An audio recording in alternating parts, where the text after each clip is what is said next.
Hello, hello, Aquarius Collective. Ako po ito, si James from James Tarot PH. Ito po ang inyong weekly reading para po sa unang linggo ng Abril. So alamin po natin ang mga naghihintay sa inyo. But first, I have a good news. Nagbabalik po ang ating isang tanong, isang sagot portion.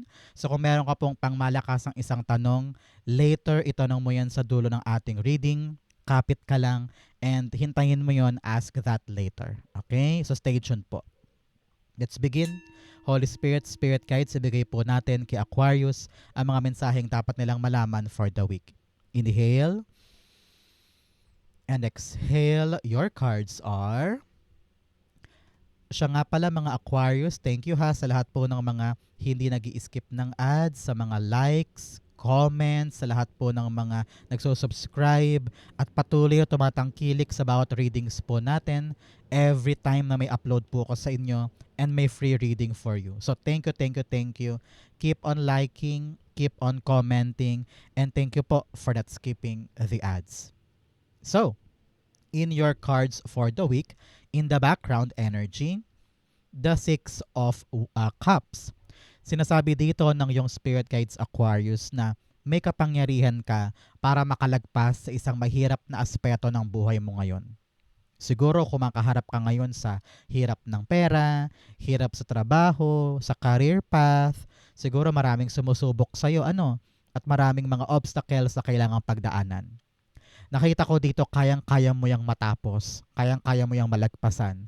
This is a big indication, a big sign from the universe kay God na matatapos mo rin yan. Makakasurvive ka rin dyan and you will reap the good reward dahil sa paghihirap mong ito. Okay? So hang on tight there. Kayanin mo yan, tapusin mo yan. At may katapusan din yung hardship na yan. Okay? Especially in your core energy, meron kang the Seven of Wands. Si Seven of Wands, sinasabi dito, Aquarius, ng yung Spirit Guides to continue defending your post. Continue fighting for your dreams. Continue elevating your life. Kahit na maraming tao sa buhay mo ang walang tiwala or hindi ka sinusuportahan, you must support yourself. You must trust yourself. You must fight for yourself. Kung talagang pangarap mo to, gusto mo tong mangyari, ipaglaban mo. No? Parang yata yun, TV show yun . Ipaglaban mo kung talagang alam mong para sa'yo. No? Kahit gaano katibay, kalaki, kasakit, or kagulo yung kinakaharap mo, pag alam mong tama ka, tama ka. And, sabi, lamang ang matapang, lamang ang talaga naman nagpaporsige sa buhay, di ba? So, ganun ang gawin mo ngayong linggong ito. To fight for your dreams, malalagpasan mo din yung page na yan ng buhay mo and you will remain supreme sa bagay na ito. Okay? Seven of Wands, the Eight of Swords. Yes, now, I understand na pinapanghinaan ka na ng loob, maaring iniisip mo dead end na, hindi ko na alam ang gagawin ko, nakatali na ako, wala na akong solusyon, hindi ko na ata kaya. Alam mo, minsan kailangan mo lang tulog. No?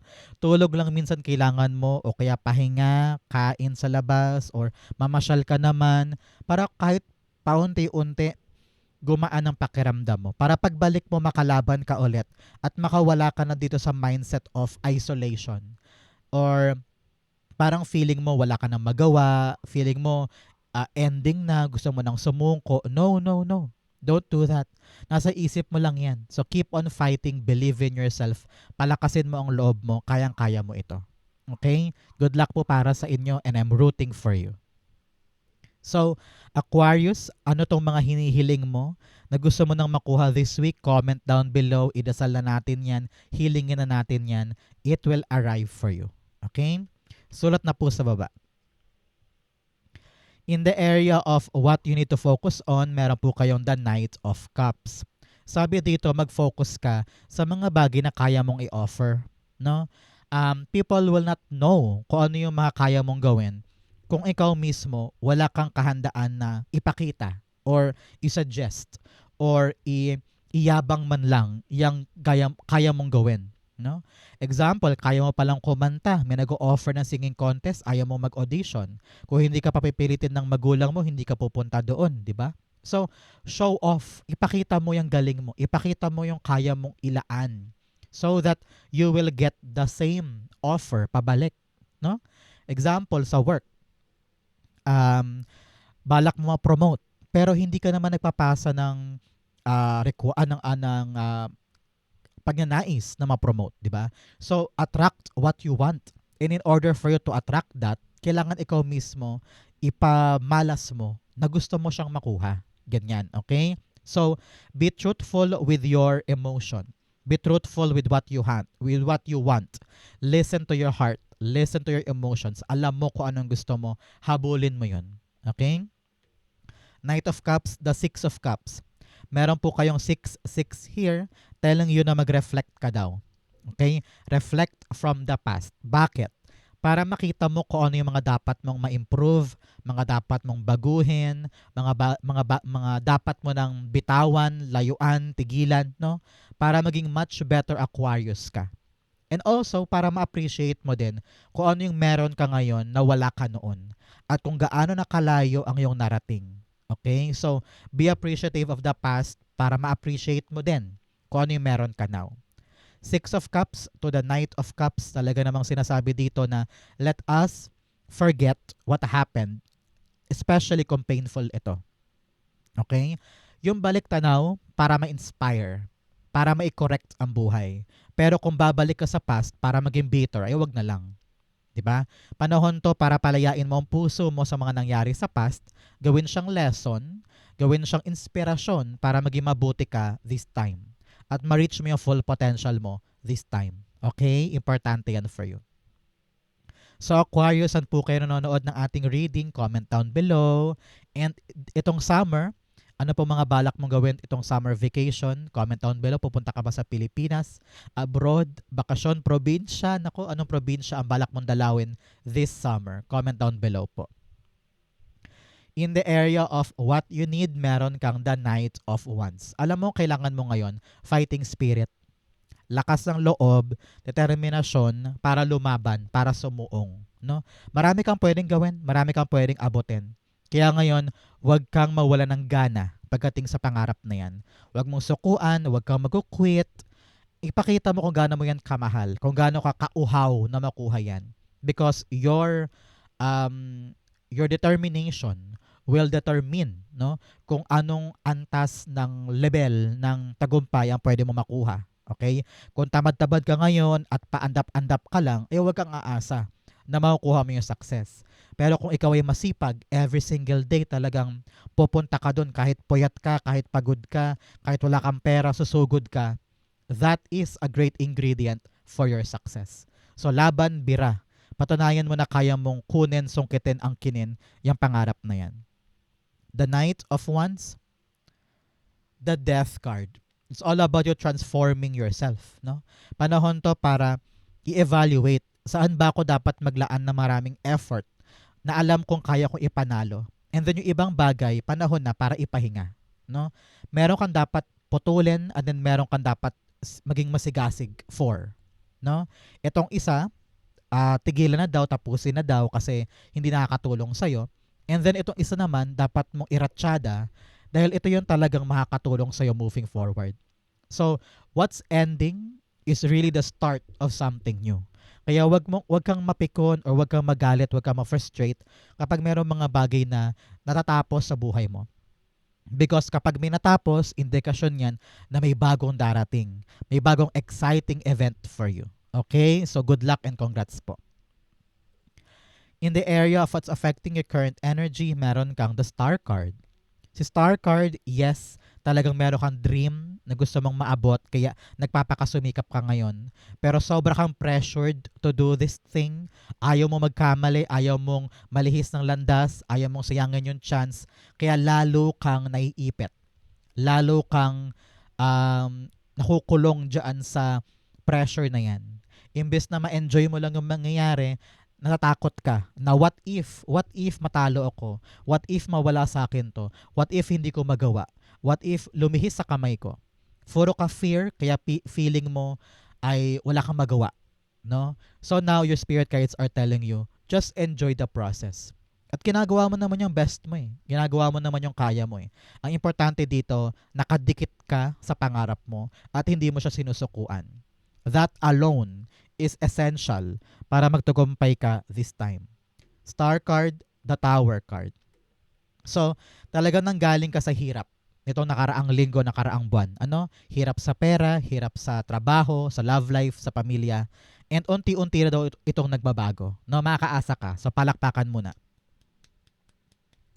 Kung anong yung hardship na yan, it will change soon. And you will realize na, okay, bumubuti na pala ang lahat sa amin. Hindi na ako aligaga, hindi na ako takot, hindi na ako malungkot. Okay na pala. So panahon na rin to para mapahinga ka, makahinga ka ng malalim at makahinga ka ng maluwag, no? Because the changes are favoring you, no? Both the stars, the universe, the gods are really favoring the changes na dapat mong sapitin para ma-reach mo yung best potential mo. So kumbaga, lahat ng pagbabagong ito, daanan mo lamang, wag mong sukuan, tinetest ka lang talaga ng universe. No? Tinetest ka lang sa kung hanggang saan ang kayang gawin ni Aquarius para sa pangarap niyang ito. Kaya importante talaga ngayon, Aquarius, to really believe in yourself. Do not doubt yourself, kayang-kaya mong aksyonan, gawin yung mga bagay na yan. Okay? Kapag may duda, walang mangyayari. Kapag may takot, walang mangyayari. Trust yourself. Okay?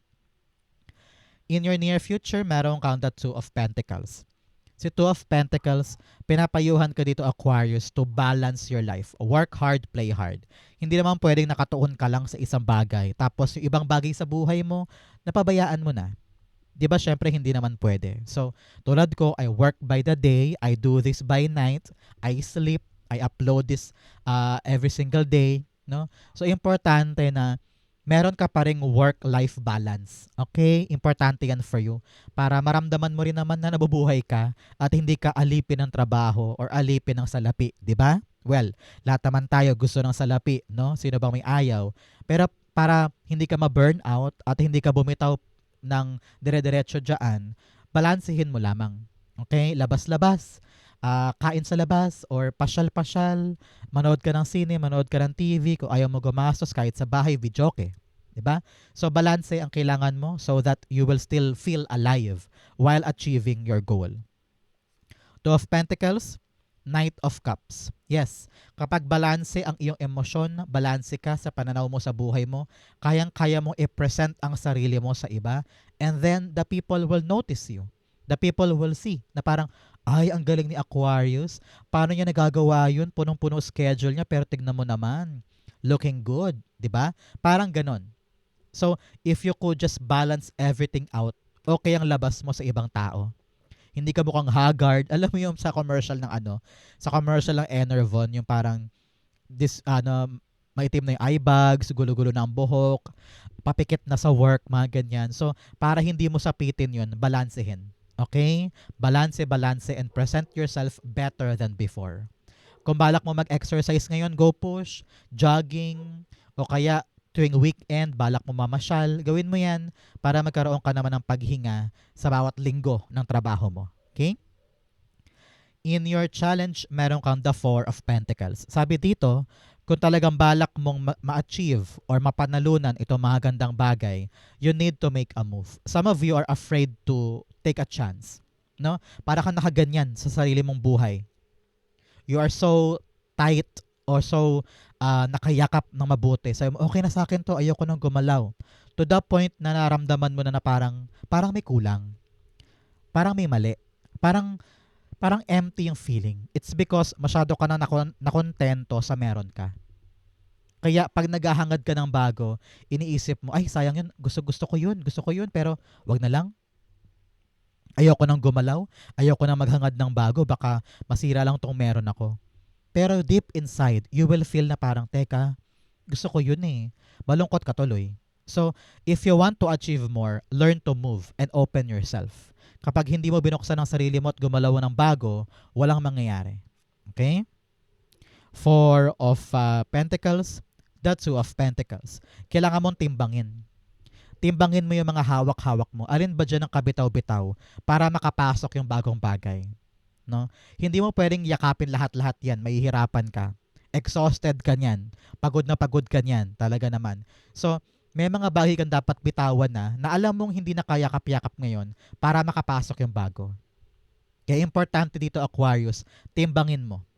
Timbangin natin kung ano ba yung mas mahalaga sa hindi, ano ba yung mga pinaprioritize ko na mali pala, para mailaan ko na lamang sa mga tamang bagay.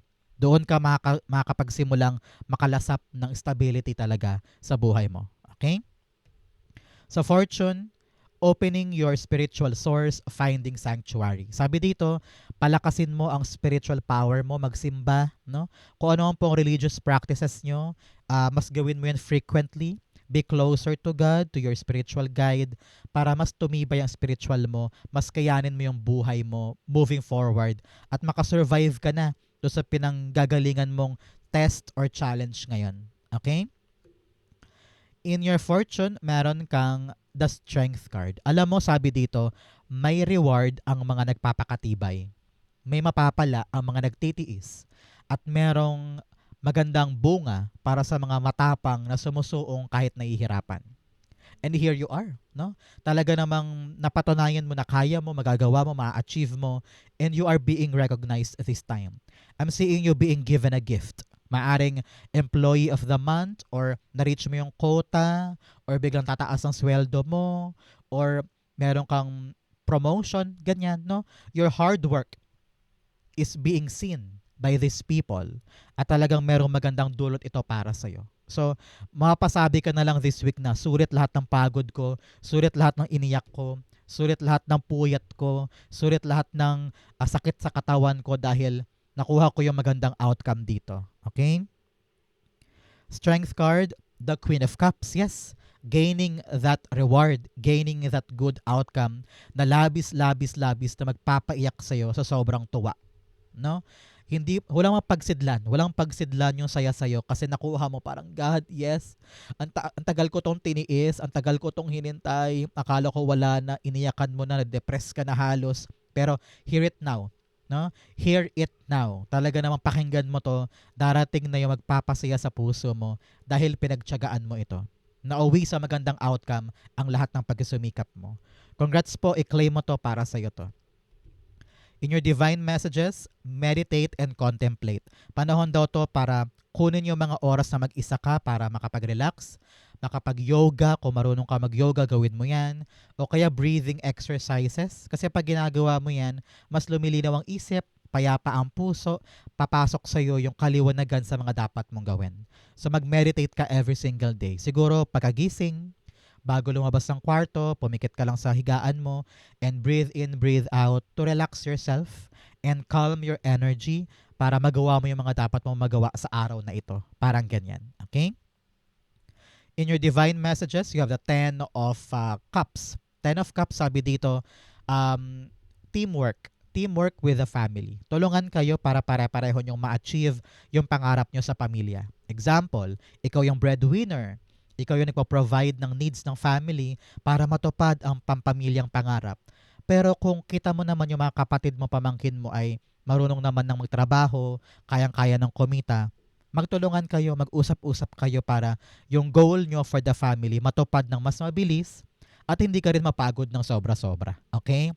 Pero makakaasa ka pag lumalabas to, Aquarius, na talagang nakalagpas ka na sa isang mahirap na sitwasyon sa buhay mo. You are now celebrating with family and friends dahil nalasap mo na ulit yung kaginhawaan after a long time. Okay? 10 of Cups, the Page of Pentacles. Yes. Yung pagdatal or pagdating ng bagong bagay na hindi mo akalaing darating para sa'yo, angkinin mo yan. Angkinin, wag i-take for granted. Aralin mong mabuti kasi ito yung katuparan ng mga pangarap mo sa family. Example, na-promote ka sa isang trabaho, pag sumikapan mo yan para talagang tuloy-tuloy yung grasya sa pamilya. O kaya na-aprobahan ka sa isang trabaho abroad, ganyan, no? So make sure na talaga namang on board ka dyan because alam kong pampamilya mo ang mag-benefit dito. So congrats for the family, gawin natin lahat. Okay? Congrats po. Outcome. But first, you have Bow. You are highly thought of. Marami pong tao sa buhay mo ang mataas ang tingin sa'yo, mataas ang pagkilala sa'yo.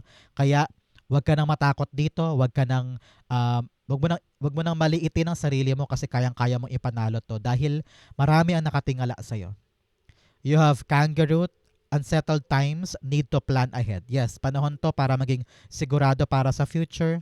Pag-aralan lahat ng ginagawa para sure ball ang mga magaganap. Okay? Huwag kang pakampante, especially pagdating sa pangarap or pamilya, pagdating sa future. Kailangan meron kang konkretong pinanghahawakan. You also have dragon, beware of self-delusion. Sabi dito, dapat lahat ng ginagawa nakabase sa iyong realidad, no?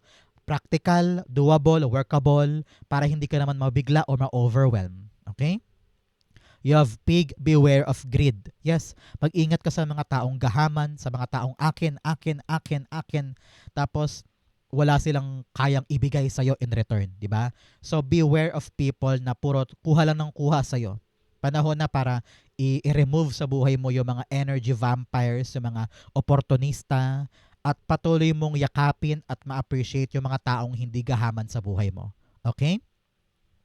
Ang outcome ni Aquarius for the first week of April, the Knight of Swords. Meron po mabilis na andar na darating sa'yo. Meron kang inaasikaso, meron kang pinaglalaban, meron kang ginagawa ngayon, and you feel like hindi mo kaya.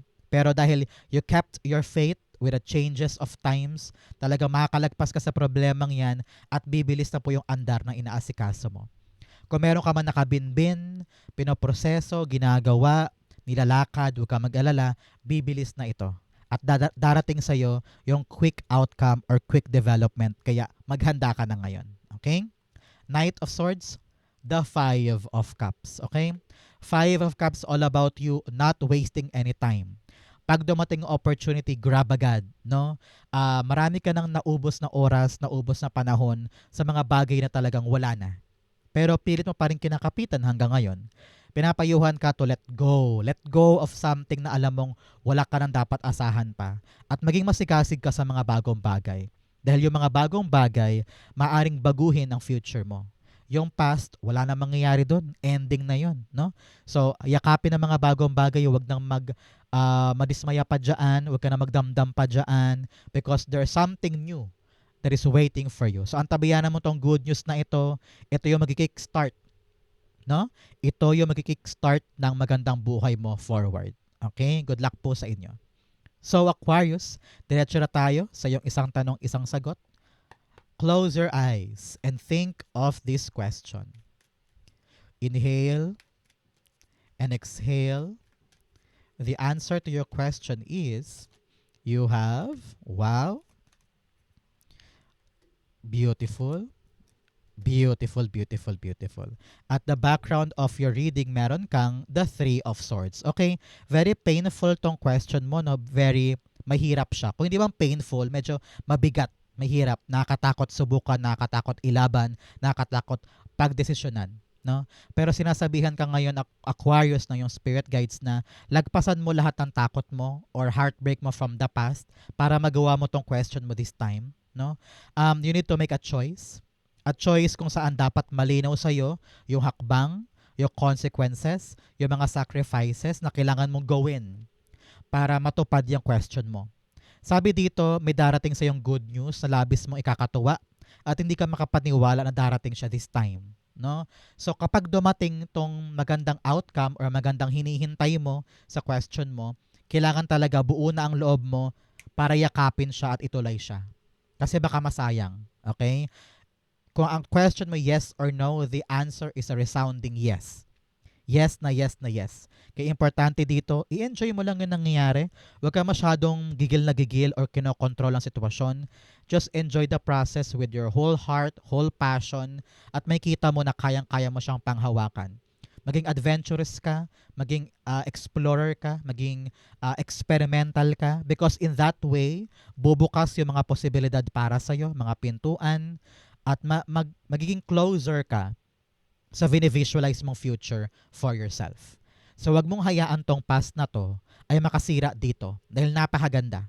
No? Kapag ito ay nang itapon mo sa buhay mo, lalakas ang loob mo na yakapin to at ma-enjoy yung bagong buhay. Okay? So yes, yes, yes po ang sagot. Sana po ay nakaresonate ka. Yan po ang inyong isang tanong, isang sagot. At ito rin po ang inyong first week of April. Kung nakaresonate po kayo, comment lang po kayo below. Babasahin ko po yan. Thank you, Holy Spirit, Spirit Guides, for the clarity and messages na dapat malaman ng mga mahal kong Aquarius today. Thank you po for watching hanggang dulo. I love you. This has been James for James Taro PH. God bless everybody.